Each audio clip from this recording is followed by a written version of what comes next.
First, Tony. Thank you for taking the time to share my story. This happened just last year, 2021. I was in a 22-year marriage and my wife at the time went out on the so-called girls' night out. She did these so-called girls' nights quite a few times. My wife and I had a fairly decent relationship. We have good careers. I own and operate a sign business and she, believe it or not, owns her own nail salon. Her father helped her many years ago with the financing. Shortly after we were married. Many years ago, we have one daughter who is on her own, who just finished college and is now working as a manager at Starbucks.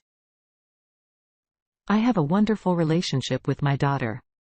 We often do things together, have coffee, lunch, or even a movie or two, especially when her mother is working and cancels plans with her. My wife has a circle of friends she's had for many years. They hang out every so often. She would go out with them, but she came home at a decent time. Recently, her group of friends welcomed some new ladies into the group. I don't know anything about them. Well, one night she said she was going to go hang out with the girls after closing her shop. I was tired. So I just went to bed and thought nothing of it. Then around 2 a.m. she came in, obviously intoxicated. She was not alone. I asked her what happened and who the woman was that followed her into our house. She was crying, saying that she didn't want to drive home drunk. It was too far for her to drive and begged my wife to take her in and let her sleep it off. I was surprised at first, but then I understood that this woman just needed to sleep off the alcohol. My wife at the time didn't want her driving home. Plus, we had a spare room.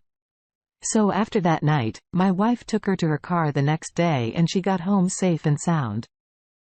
But I kept wondering, who was she? And why did my wife bring her in? She could have easily called an Uber to get home. I didn't think any more about it. I just figured she was helping someone in need and didn't want to see this young lady get into any trouble since they were all hanging out anyway. Fast forward a few weeks. And my wife tells me she is hanging out with the girls again. I said, have fun.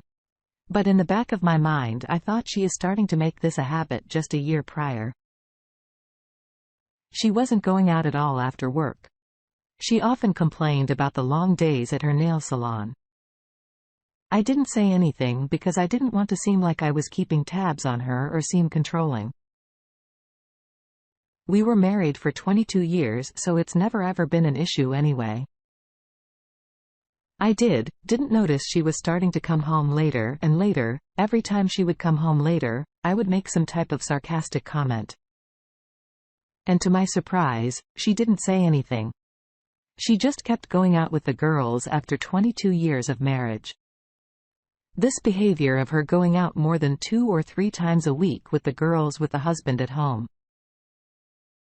in my observation, was sudden, and I was going to say something to her about it. The next day after work, I went to her salon to chat with her about it. I didn't wait for her to get home. I was going to ask her what was going on. I told her it was concerning me that she was going out a lot with the girls. I simply asked her what changed and why all of a sudden she is going out so much. She told me that the girls were really nice to her and they made her feel appreciated and special. It was something she never felt before, and the girls felt genuine. So being around them gave her a sense of belonging. I could understand where she was coming from, and I didn't want to take away from her newfound happiness with their friends. We hugged each other. I told her I loved her and left her salon, but I still had this feeling that something was not right. For the next 2 nights, my wife came home after work. She didn't go out, and we actually had a few days where we enjoyed each other. But I could tell she was a little preoccupied with her phone. To my surprise, she just started using a couple of social media apps. I believe Instagram was one and Snapchat was the other, and Facebook on occasion. The following week, it started all over again. But this time she didn't even tell me she was going anywhere after work. I was done with that. I found out looking at her Facebook and it said girls' night. I need more fun in my life. You should have seen the expression on my face after seeing that post.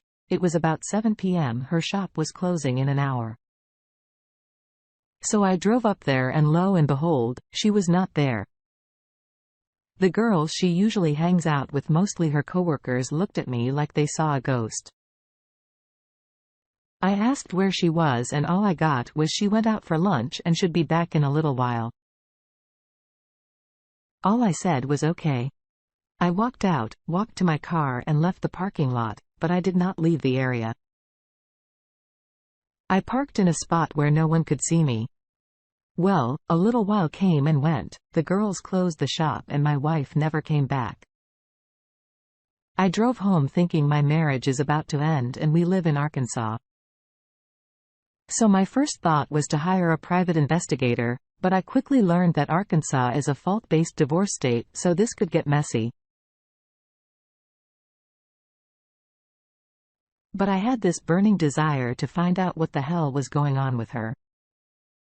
At about 3 in the morning, she come strolling in. I was in bed and she took a shower, hopped in bed and she gave me a kiss on the cheek.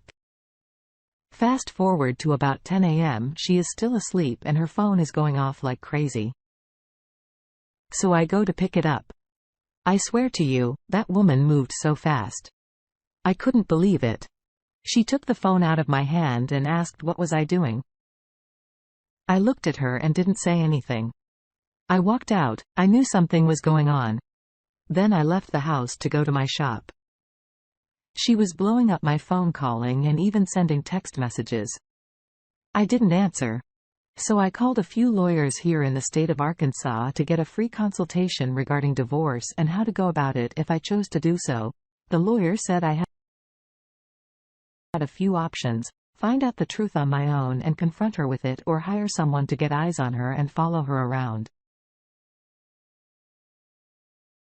I also asked a lawyer about alimony and finances since we make about the same amount of money, and she told me the quote would make a decision based on the findings. I decided to hire someone to follow her and get proof of what was going on. I wanted to know for sure so I can confront her with it and move forward. So I hired a private investigator who specialized in marriage infidelity cases. This private investigator is a woman and I told her what my suspicions were. She was taken aback by my wife's behavior in such a long marriage. The private investigator also told me she wasn't really doing girls' night out. She was pretending to go out with him. She said they would meet at the clubs, but my wife didn't even stay 15 minutes before she left with someone. My private investigator was able to obtain phone records, videos and photos of her with these men. I was in shock after getting all of this information. I went back to the attorney and asked her what my chances were of getting out of this marriage without losing my shirt. She said again, the court will look at everything including the length of the marriage and your assets. My wife made just over $115,000 last year and my salary was just under $125,000 and we had a house that was paid for. Now, I had to deal with the heartbreaking news to my daughter. She has no idea. Fast forward a week. And I waited for my wife to leave one morning to go to work. When she left, I started packing my things and I made some phone calls. I ended up finding an Airbnb about 40 minutes away from the house and my business. As the day progresses, I am scrambling to get my stuff, put some in storage, prepare a packet and give it to my wife while all this is going on. I had my attorney filed for divorce on the basis of infidelity and I typed out a long letter and I had planned to drop it off at my wife's business at about 8:30 p.m. I get a call from my wife and she says she was going to hang out with one of the girls after work again. I rushed to her business. But to my surprise, everyone was already gone. So I just slid the letter through the slit in her door. After that, I went to my Airbnb temporarily until the divorce was finalized. The next day, I received a barrage of phone calls and text messages from my wife saying, "Please don't do this. She is sorry and please come back home."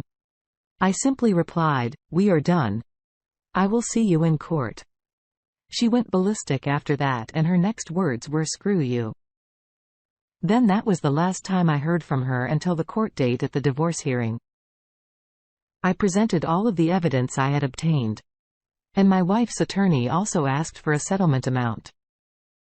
The judge concluded that she was indeed unfaithful after viewing the evidence, and he ordered us to sell the house and split the equity. She really didn't try to get alimony. All she was concerned about was the house, but we had to sell it when my daughter found out. She was devastated. She basically alienated her mom out of her life. But I don't know how long that's going to last. After the divorce hearing, we put the house on the market. My ex-wife made off with damn near $100,000 and I got about the same. This ordeal tore me up inside. I know a lot of people will say, "Why didn't you reconcile? You were married for 22 years. Well, my response would have been, if someone loves you, they won't betray you, plain and simple.